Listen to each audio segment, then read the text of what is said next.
Thank you.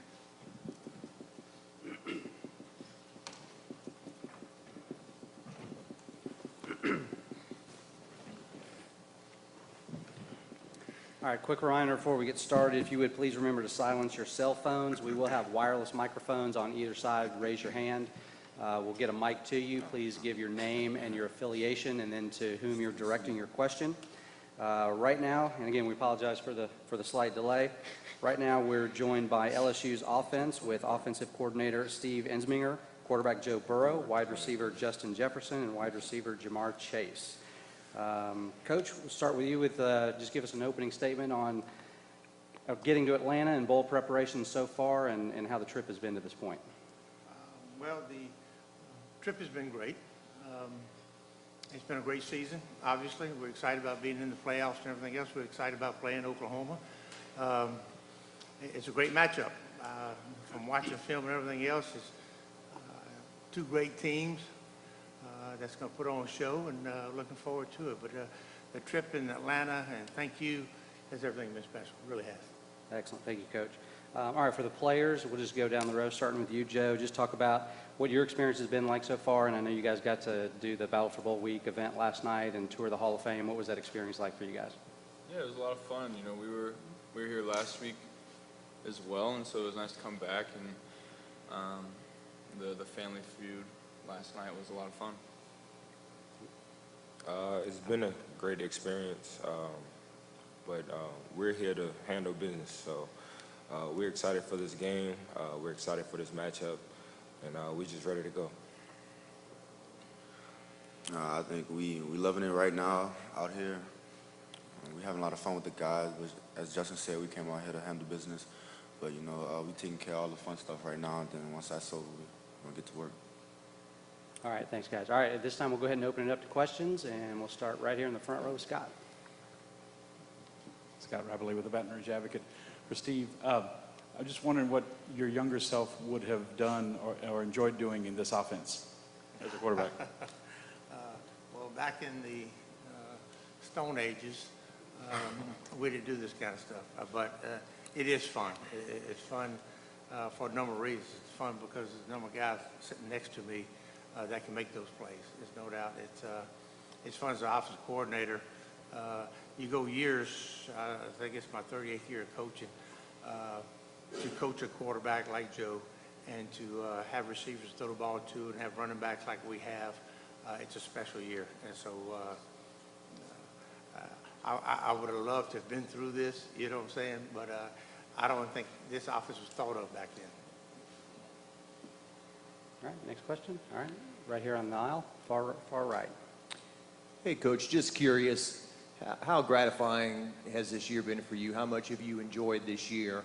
And what makes you able to work with Joe Brady the way that you have while he's gotten some national accolades and put your ego aside and so forth? Well, it's been a fantastic year. Heck, you go undefeated and you put the numbers we put. I mean, it's just gratifying. As far as Joe Brady's concerned, hell, I love him to death. It was Coach O asked me to walk to my office. I can't remember when, but I think the Saints had just lost the game that they shouldn't have lost. And he said, "What do you think about Joe Brady?" I said, "Get him here tomorrow." And he's brought a lot to our offense. And to be honest, I'm appreciative of him. He deserves everything he's gotten. I can promise you that. And but it's just fun sitting up in the box and dissecting defenses. And you know, it's amazing because we practice all week, and probably the last 5 games for sure, you don't see the defense you practice against. It's always something different. So sitting up there making adjustments and counting on your quarterback and your receivers and running backs to make those adjustments, it's exciting because heck, you know, with this guy right here, you can call a play, and even if you feel like, oh, they're going to roll the coverage, they're going to do something wrong, he's going to take care of it. All right, next question right here. Sheldon Nichols, Baton Rouge Advocate. Steve, Oklahoma's defense has taken a big jump like your offense has taken this year. What have you seen from them, and what makes them so tough? They're and I don't put anything down against the defense we play because we play some great defense, but this might be the fastest defense we face. They can run. their defensive line can run, their linebackers can run, their secondary can run. They present problems with their speed. And so, you know, it's protection first. You got to be able to run the football against this team, which nobody has. You know, you put up explosive runs on tape, and there's not very many of them. So it's got to be a good mixture. You know, I think the defense coordinator does a great job of checking the check and everything else. I think you have to be a little bit faster with this defense, and as far as calling plays and getting it in and let's go, it'll be a challenge. Okay, we're going to go right here in the front on the aisle. Anthony Patterson with the Atlanta Voice. This question is for Joe Burrow. We talked about the relationship between you and Coach O and how much you guys mean to each other. But what does it feel like to have a relationship with, of course, Mr. Steve and Joe Brady, the quarterback's coach, just coming from last year to this year? Yeah, I think the biggest thing that they do that I appreciate is they ask for my input in the offense, and they not only ask for it, but they implement it.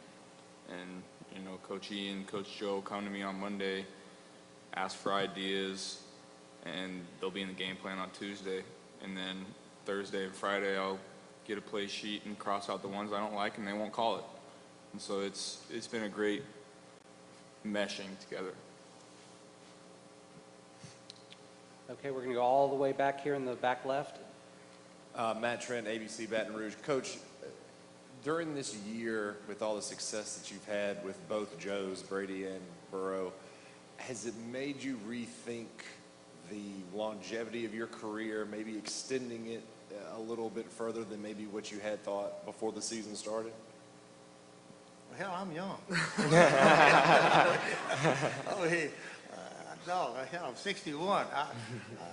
I won't be like Coach Robinson. I won't coach till I'm 80, but I do look forward to the rest. Look, I look forward to finishing this season, and we'll make that decision after. You know, I still want to coach. I enjoy coaching. I think we have special athletes. I think I'm sitting next to 3 of them right here. So as long as I feel like I can contribute to LSU, I will be there. If I feel like, it's kind of like, you know, Joe Brady coming in here and helping us. If I feel like that, hey, there's somebody else can do it better, I'll walk away from it, just the way it is. All right, next question. Go Marty right here. Morning, guys. This is for Joe first, but I'd like to have the rest of your input as well, please. Joe, if you were to tell your story to someone who'd never heard it, didn't know a thing about you, what would you say? How long do you have? I got all morning. Go ahead. It's been a long one, you know. I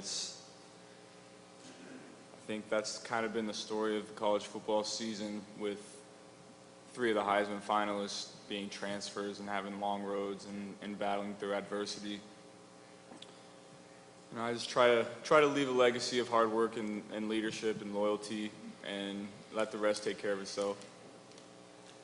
All right, I want to hear from the rest of you guys. If you were telling Joe's story to somebody that didn't know it, how would you describe his journey to, you know, from that small town in Ohio to Heisman to playoff? To be honest, he's been blessed to be in this situation, to go from a small town to Ohio State, and then transfer to LSU, and then be in a situation like he is now, then be up for Heisman and win the Heisman. He just had a long journey, and I mean, he's very blessed to be in this situation, and so is the rest of us. I could tell Joe been through a lot, you know, you know, with the transfers and transfer portals and stuff.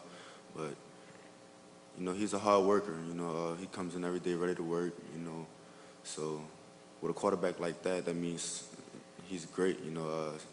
Make sure his receivers are good, his running backs, his line, you know, he take care of everyone around him. So that just means he's ready. All right, next question. We'll go right here, row 2 on the aisle.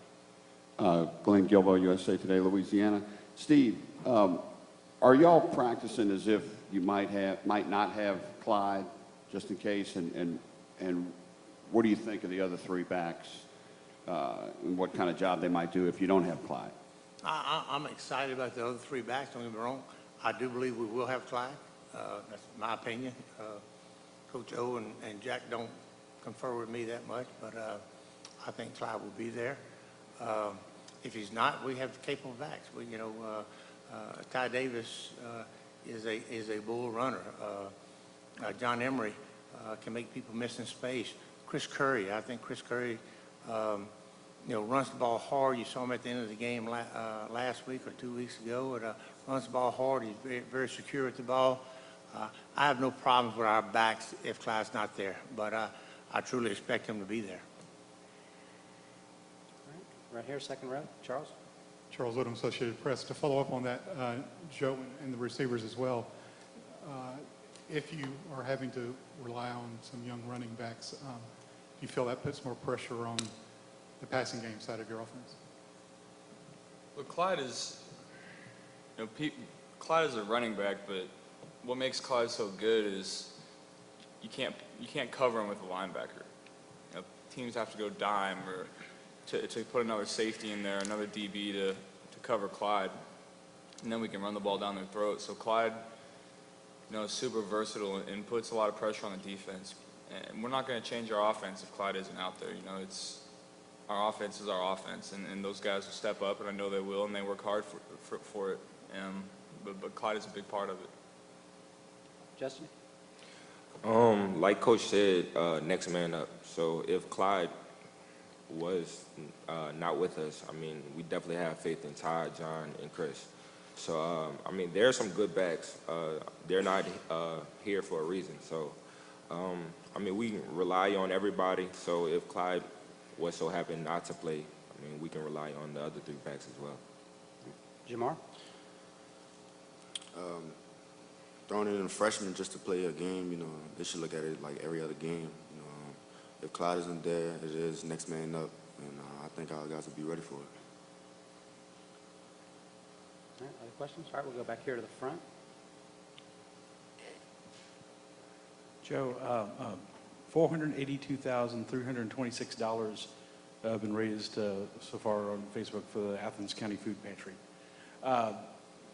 That charitable work and money that is spilled over to other charitable causes, springing from what you said at the Heisman speech last Saturday, how much is that? I'm sure you've taken note of that. How much has that surprised you or overwhelmed you, or what have you thought about it? I think it's awesome. I think their annual budget was something like 70 or 80,000, and it's up close to 500,000 now, and that's, I didn't expect that. I didn't say what I said, but I just said it from my heart. That's what I was feeling at the time, and someone took it and ran with it, and it's been awesome. I couldn't be happier for my area that's been happening. I think it's going to help a lot of people this Christmas. Right here in the corner. This question is for Joe, Justin, and Jamar. Coach alluded to looking at Oklahoma's defense as being the fastest you guys have seen on tape. Just from your perspective, is there a better defense that you feel you guys have played against that you guys could possibly look at, or do you feel exactly the same way as him? When you watch them on tape, they definitely pop. They're fast all over the field, and their scheme is really effective. I know I was with Coach Grinch for a spring at Ohio State, and he's a great coach, a great guy. He does a really good job with them. When we cut on the tape, we definitely seen they were fast, but we still have some fast receivers in our room too. So we're not really afraid of the speed they have. We just got to go in the game focused, ready to go, and make some big plays. Jamar? We see they fast, of course, but it's all about working hard. It's all about technique on the field. You can't always rely on speed. So while we out there, it's either a game of heart or a game of speed. Other questions? All right, we'll go back over here, row 2 on the far right. Joe, what has your life been like the last, week and a half since you won the Heisman? I'm sure you've gotten countless requests for pictures, autographs, so forth. How have you handled that, and your motivation? Do you still kind of pretend like you're the guy who wasn't recruited well? How do you keep your edge after you get so much recognition like that? It's not hard. It's not hard. I want to win a national title. That's always been my drive since I was a sophomore in high school. You know, I never dreamed of, you know, when I envisioned myself growing up being a football player, it wasn't in the NFL. It was playing on January 13th in a dome somewhere for the national title. Yeah, you know, it's been kind of exhausting the last couple of weeks, so I've been excited this week to get here and kind of get away from it all, get onto the practice field and just focus on ball. All right, got another question? Raise your hand, we'll get you a mic. While we're waiting for that, Coach, I got a question for you. Kenneth Murray on OU's defensive side. He can be a disruptor on just about every play. What are you expecting out of him, and how do you think he can impact your What's school? his number? I can tell you numbers. I look, you know, number 90 is, I think, a special player, defensive lineman right there. But I think number 9, the linebacker, he might be the best linebacker in the country. I really do. He's instinctive. He's fast. He uses those swing routes and runs down backs. He's a special player, and we have to account for him on every play. We have a plan to account for him on every play, and I look forward to seeing how our guys react to it. But that guy right there is special. Any questions? Okay, back over here to row 2. To the 2 wide receivers, what's it been like to play in this trio? I mean, I know you've got Racey and some other guys, but talk to me about Terrence. I hear he's not as maybe outspoken or he's a little more quiet, but he's got just as much drive and competitiveness as you 2 guys have. The funny part is we come to practice every day competitive. Just dealing with these guys every single day is definitely stressful, but they have been working their butt off, and they're the reason why I'm like I am today. So, I mean, I'm excited to be playing with these guys and even Joe. So I definitely can tell my kids I play with a Heisman quarterback when I have kids one day. Jamar? Turner is very outspoken, you know, but, you know, he's competitive with all of us, you know, all the receivers, I can say. You know, we'll turn a simple drill into something we all want to win to, just so we can be competitive. But, you know, I think having a receiver core like that is great for a team, you know, pushing each other, you know, keeping each other high, balanced, you know, keeping us out of trouble. So I think that's good for us. Other questions? All right, let's go here on the left side. Oh, yeah, let's go left side down here. Well, all right, let's go. Where are we going, guys? All right, all the way in the back left. Joe, if I'm not mistaken, you had mentioned that Lincoln Riley offered you when he was the offensive coordinator at East Carolina. That was one of your first offers. Can you just speak to the level of respect you have for him, not just as a coach, but him seeing the greatness in you early when a lot of other programs maybe didn't?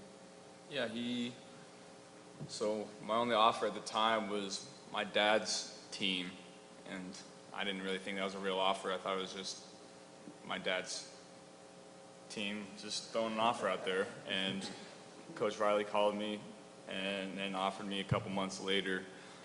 So I've always had a bunch of respect for him. Was actually really impressed with him on the phone very early. And, you know, I didn't really want to go to East Carolina, but I thought about it because of Coach Riley, and he's a great coach, and you can see that the last couple of years. Right here, Jamie, row 2. Steve, was there a point in the preseason, or was it during the season, where you realized what the offense was capable of with kind of the rapport that Joe and the receivers and the backs all had? I felt like spring practice. I felt like in spring, going against a very good defense, the way we performed, I thought we had a chance to be a real good offense. You know, the first game of the season, you know, I thought that team was a very good team, and you're concerned as a coordinator how you can move the football and everything else, but we took it down there, I think, the first 3 drives. But I'll never forget the one play, we're down on the goal line, and we had a duo play called, a run play called, and we looked over, and I put a run tag on it, and I think Joe threw a touchdown to Justin. And then Brady looked up and said, "How you like this offense now?" I was like, "Pretty damn good, you know." All right, I think we got time for one more. Anybody else? Last chance. All right, thank you, gentlemen. We can get you guys to go next door.